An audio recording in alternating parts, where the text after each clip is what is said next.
Today we're going to talk about how to thrive in a shifting market. Hello, this is David Zai with the Zai Mortgage Team. If you haven't looked out there recently, the market's definitely shifting and there's a lot of different changes. Not only did we go through a lot in the last couple years, but now we're dealing with other issues such as people wanting to get back to work, the rates going up, values going up on houses, and it's going to cause a lot of panic. The market is definitely getting less competitive. Okay, we're seeing a lot more price reductions in real estate. We're having less showings on real estate properties. Less houses are, hitting the market because if they sell their house, what happens? They're getting out of a lower interest rate because everyone took advantage of refinancing.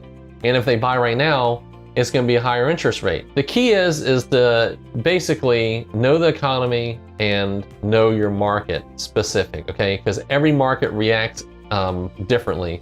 Some may react faster, some may react less. Even when you look at a market such as Los Angeles, there are certain areas that are going to have still price increases, whereas there are certain areas where it's not as desirable, so there are price decreases. So you got to know your market. I think one of the most important thing is, if you're going to work with a real estate agent, is to find a real estate agent that's an educator. Someone that's going to let you know about the market, let you know why you want to invest in that market, not a salesperson. So you don't want to listen to the gossip, okay? And the gossip is the news.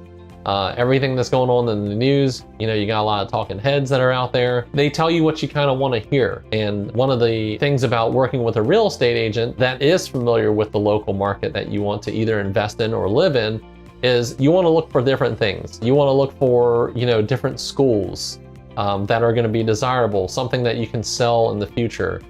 You want to then look at different activities that are around. If you're a younger person, like our lives constantly change. When I was younger, I kind of wanted to live in the city. I wanted to go out. I wanted to be able to walk down the street and go to a coffee shop or maybe even a bar. However, as I've gotten older and I have like school-age children, I'm looking for different school districts because that's what's the most important thing to me. As I work at different places, then I'm looking at the commute, especially with gas prices now. We want to see how far the commute is from where you live to where you work. So that should be something that, helps you make a decision on what you should buy in a shifting market. Because the long and the short of it is you do not want to be stuck in a property when you want to sell it.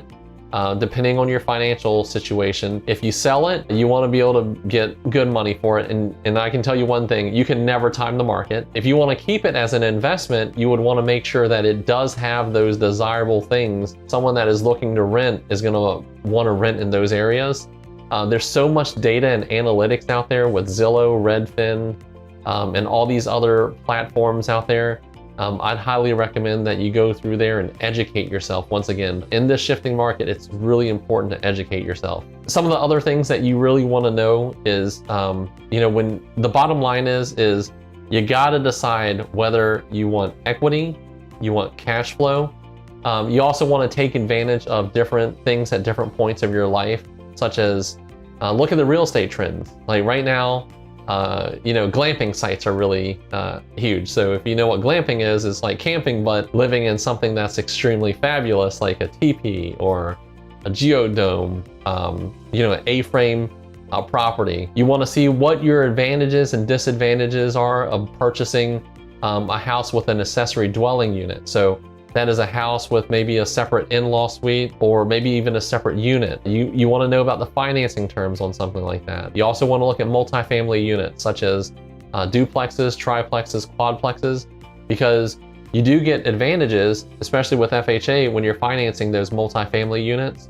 You can live in one unit and you can rent out the other units, and a lot of times that'll pay for your complete mortgage plus some. You want to know about your rehab product. So recently I purchased a home that was a 2-bedroom, 1-bath house. We turned that into a 3-bedroom, 2-bath house, and doing that transformation increased my rent intake from $1,200 to $1,700 a month. So that's $500 a week, which is $6,000 a year.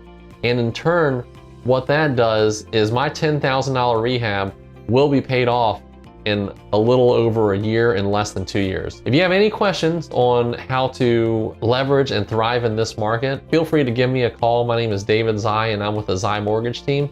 I can be reached at 757 478-8493. Please be sure to like this video. Subscribe to our channel because we've got a lot of great information from a lot of great professionals. Be sure to click the notification bell because whenever we release one of my videos or any of the network professionals, we'd like for you to know about it. All right, I'll talk to you later. Bye.